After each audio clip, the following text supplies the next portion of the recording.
Woof woof! Hey guys, it's me Marcus, aka the Mad Dog, and thank you for tuning in. So this video is going to be my review of a book that I recently read that's got quite a lot of buzz, and of course that is Kill or Be Killed by Brubaker and Sean Phillips. This is one of the newest collaborations between this team, and the passive teamed up for books such as Criminal, Incognito and The Fade Out. I'm sure there's a few others that I've missed, but these two, when they come together, normally end up creating something great, and I was really excited to get into Kill or Be Killed. I'd heard about all the buzz that it got whilst it was in single issues. This deluxe edition right here was something that people were really looking forward to, and I was one of them. Originally when this was coming out in single issues it went to 20, and this is a complete story contained in one hardcover. It's rated M for mature. It really delves into some really dark storylines, it's got some grotesque violence, and it's got quite a lot of sex and nudity. So let's be honest, it already sounds like it's going to be great. And whilst this was coming out in 2017, it got nominated for numerous Eisner Awards. And that critical acclaim also carried over into the views of the mainstream. This is a book that's held in quite high regard, more so than probably Criminal and some of the other works that this collaboration have done before. In 2017 it already got picked up for a movie that's apparently already in development, but my question today is, how good is this book really going to be? So one thing that I like to do in my videos is to do a too long didn't watch, and what that means is that if you can't be bothered to watch the full video, I'm just going to give you a quick summary of the review now. This will be the most exciting read you can find if it is that you aren't able to get your hands on Death Note. So if that's all the review you need, please make sure that you give this video a like and you subscribe and click the bell notification if you haven't already. But I'm going to give you a brief plot synopsis. So our main character and narrator is Dylan, who's a depressed, mature college student whose life just isn't going well for him. He's in love with his best friend, who of course is going out with his roommate, and he constantly has to listen to them always going out and always seeing what he could have but never actually getting. Until it is that she decides to start a secret affair with Dylan behind the back of the roommate. But Dylan's somebody who had a previous mental breakdown, and life just isn't really going well for him. He feels like the world isn't really built for him, and he feels completely detached from it all. He sees all the constant stories about bad news throughout the world, about bad people not really getting their just cause, and he feels like he doesn't know what his place is. And one night after hearing Kira and his roommate talk about how pitiful he is, he takes the drastic decision to commit suicide. So he's at the top of the roof, he's decided to commit to this, and by some freak chance he somehow manages to survive. It's then that a demon shows himself and tells Dylan that he has saved his life. So in return, this demon wants Dylan to kill someone every couple of days, or else he is going to come back and kill Dylan. At first, because Dylan's somebody that's never killed anybody before, that hasn't really wanted to hurt anybody, he doesn't really know how to respond to this, and he doesn't even know if it's really a thing. He questions if this demon's real, but then a few days after that suicide attempt, without killing anybody, he falls violently ill. So from there, Dylan decides to take this mantle onto himself, and if he does have to kill people, he's going to kill people that he believes deserve it. So he goes after mobsters, drug dealers, human traffickers, and other people that he feels that the world would be better without. This isn't really like your standard superhero vigilante story, it's really street level, it really delves with how this would work in the real world. So he isn't leaping from rooftops, he hasn't got some kind of egregious name, he's not really trying to get into the public eye, except for when it actually fuels his motives. But as a result of his continued actions, a manhunt actually ensues against Dylan. We see Dylan trying to balance a normal life whilst also dealing with the consequences and the guilt of these murders, whilst also trying to learn about the monster and the demon that's keeping Dylan's life ransom.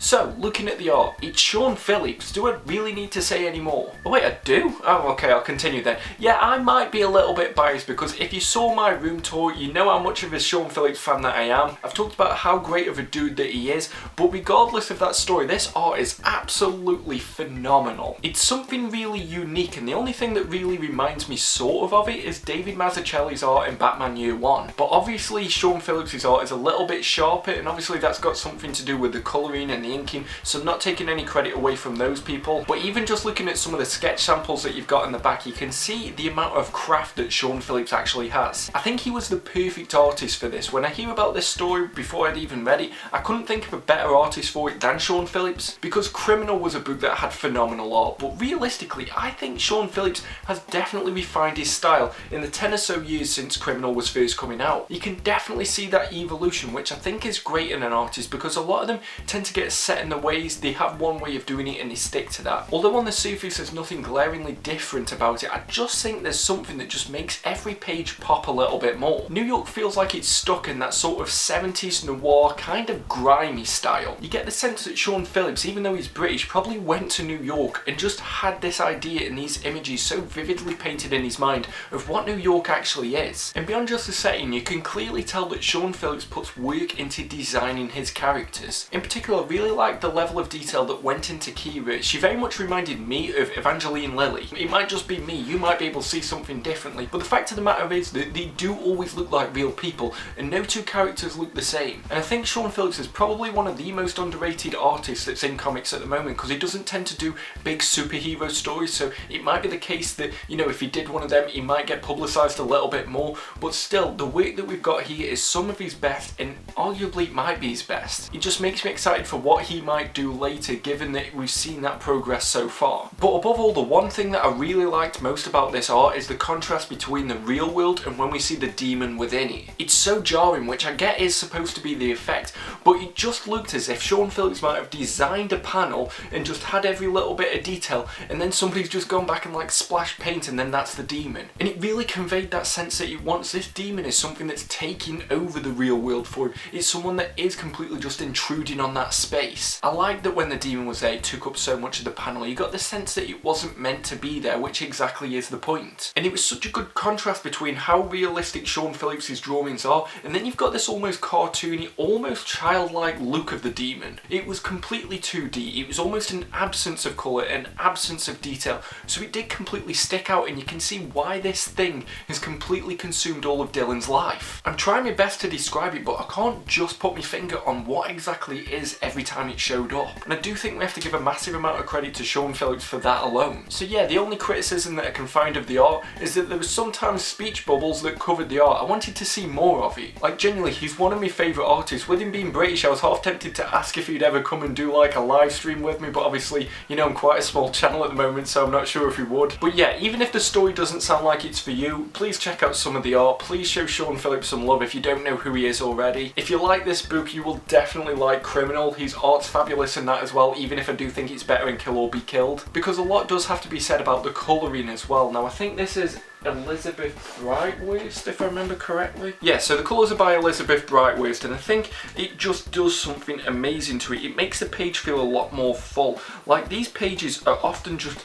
complete. It's not one of them where there's just like a person in the panel and then there's just a blank background behind it. You can see books within shelves, you can see street lights, you can see cars. You get the feeling like the trees are actually blowing through the wind. What I noticed is, because of the way that he draws, I actually heard sound effects from the real world. But I think that's enough dick sucking for one video. I'm going to get onto the story.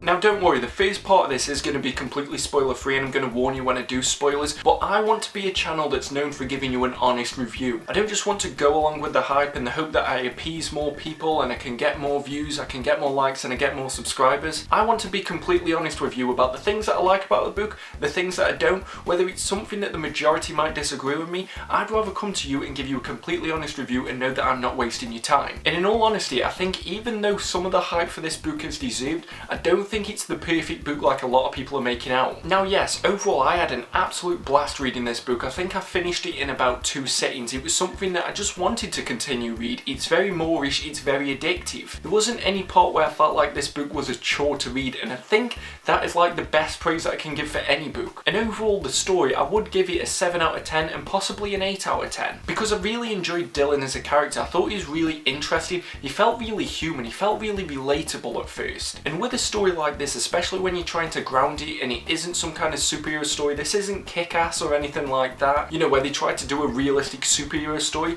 This is a realistic vigilante story, and even though Dylan is very pathetic at the beginning, and although it's pretty much that you do completely sympathise with him rather than you actually want to be him or anything like that, I think the leap between him being that pathetic character at the beginning and becoming this badass vigilante that's taking on the Russian mafia isn't really too big of a leap. They took time to actually give you that that story and you saw every bit of development from what made him this person that didn't want to live to the person that felt like he was the judge, jury and executioner. You get that sense that he doesn't want to kill at first, but he feels like he has to. And then you also get to see the ramifications of that, how he deals with it, how his psychosis works as a result. The parts of this book that I actually enjoyed were when we were with Dylan and we saw how he processed this, how he was dealing with it on his own personal level, rather than like the wider world kind of sense of it. Like when it was more about New York and how they were reacting to it, that wasn't actually the bit that I cared about. I actually cared more about how this was going to affect Dylan. So you know what, hats off to them that they can actually make you care for this character that's doing a lot of awful things. However, unfortunately this book isn't as perfect as everybody's making it out to be. Sure, I can't fault the character development and I really like the mystery around the demon and their deal,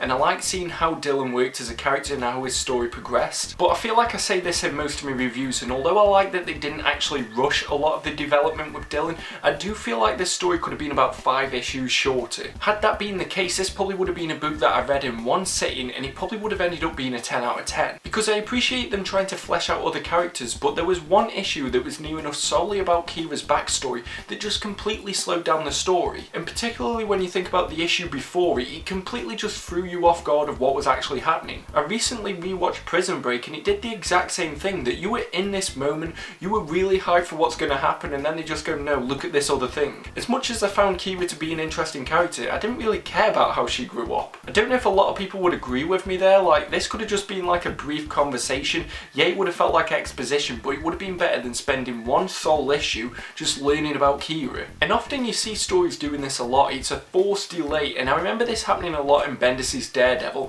whereby they would show you something at the beginning of the issue purposely to get you intrigued and then just take you away from it and just bring you back before. I'm going to talk a bit more about that in spoilers, but another thing that really confused me is there was a lot of storylines that felt like they were there just to make this story seem like it was a lot bigger. And there was a character called Daisy who seemed like she was going to have a much bigger part in the story than she actually did, but she just seemed to have gotten written out between issues and there was no real conclusion to that story at all. So although I liked it, it didn't feel like she had any point being in this story. And the same can actually be said for large parts of the Manhunt. This might be why I actually enjoyed Dylan's story more than the actual thing that's happening in the wider world, but the Manhunt just seemed to be there just so you got the feeling like it was ticking off the boxes of a normal vigilante story. I got the sense that that wasn't the story that they actually wanted to tell, so for me it just tended to slow things down. Again, gonna talk more about that in spoilers. However, I don't want you to take these nitpicks as me not liking the story as a whole. Like I said, it's an easy 7 out of 10 and possibly even an 8 out of 10, and it was one of the most enjoyable reads that I've had this year. I don't think it's a perfect story and I feel like I can't say much more without actually getting into spoilers, so if you don't want any spoilers at all, here's your official spoiler warning, and just feel free to drop off the video now and come back once you've read the book. But again, do me a favour, like and subscribe, click the bell notification if you're leaving now, and stay safe. But to start off with spoilers, I can't not address the fact that there are an absolute ton of similarities to Kill or Be Killed and Death Note. Sure, the mystical element isn't really the exact same, but this has literally got a guy who starts off as a normal guy that feels like he is going to have to kill people that the world would be better off without, and you see him trying to rationalise who exactly he's going to kill. There's also a detective that just seems to manage to guess everything that's happening in the plot, even if it doesn't really add up to what you'd think in the real world. There's a copycat version of the killer that seems to be tarnishing the name of the original killer, but it's more just to tag on to the fame and get the attention of the original vigilante. And I can't stress this enough, there is literally a character called Kira in this. Even the detective trying to find out who this is starts their name with L. Like, don't get me wrong, all books are going to have some similarity with other books, but for this I kept seeing it crop up more and more. And Death Note's something that I only recently read, so it was stuck quite in my mind, and there was just so many things that I found myself comparing to Death Note. And honestly, when I was thinking of those moments, I think Death Note did a lot of those things a bit better. Which is a shame because there was so much good in this book and I wanted it to be a little bit different. I wanted it to, you know, maybe take the basic formula of Death Note and then just do something differently.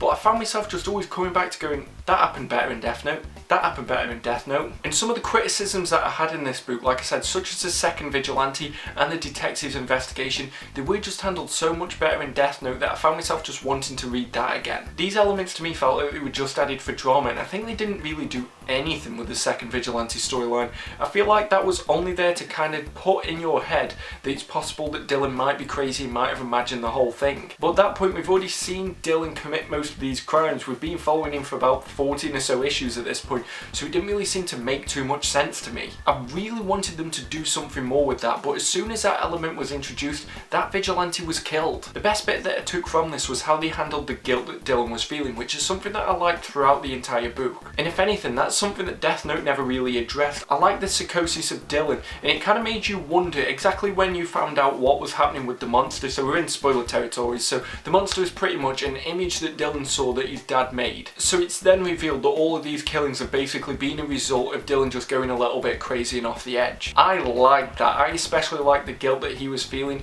and when he kind of learned that, he was still committed to this goal. He was like, well, now I've started it, which I think is the best turn that this story could have taken, and I really enjoyed it. And like I said, the Detective Lily didn't add as much drama as it could have done. Now, do you know those characters who can always just kind of suss out what the plot of the book or the movie or the TV show is, even though it doesn't really make much logical sense? So when the second vigilante reveals themselves, Lily somehow manages to figure out that it's not going to be the original vigilante, even though they're wearing a mask.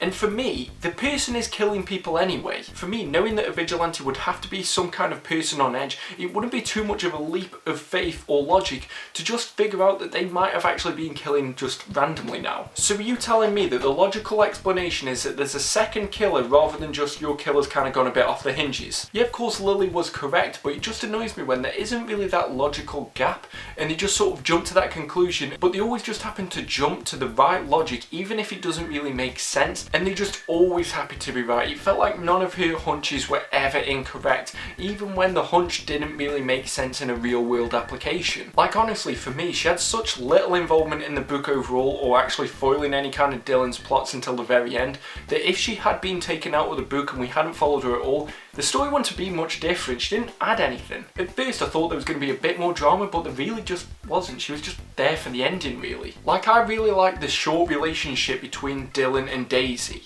but like I said in the non-spoiler bit, it didn't really add anything to the book overall. There wasn't really that moment where her involvement in the story seemed to add anything, which is a shame because she seemed like such a great character, and I actually liked her more than Kira. But there was never that moment where Daisy caught Kira and Dylan together or anything like that. And it says a bit more about the detective story that I was more worried about Dylan and Kira getting caught cheating or anything like that, rather than Dylan getting caught by the detective. But the reason why they wrote Daisy out of this storyline, and that Dylan was annoyed that she found some of his dad's paintings and used them in the gallery without asking him, didn't really seem to be a logical reason. This kind of feels like in a TV show where you know one of the actors has got a different TV show to go to, so you just find a drastic way to write them out. I felt like there was a lot more left on the table with Daisy that just didn't get experienced, and there wasn't even that like final moment where it really came together, they got their heads clashed together or anything like that. There was just no kind of payoff to it all. Even though this was being drawn, we didn't actually see her go. We didn't see that conversation. We just heard about it later on, which just felt lazy considering how you think about the narrative. And the narrative framing of this book is actually my biggest gripe with it. Okay, so the first issue opens and we see Dylan as this badass vigilante. He's got his shotgun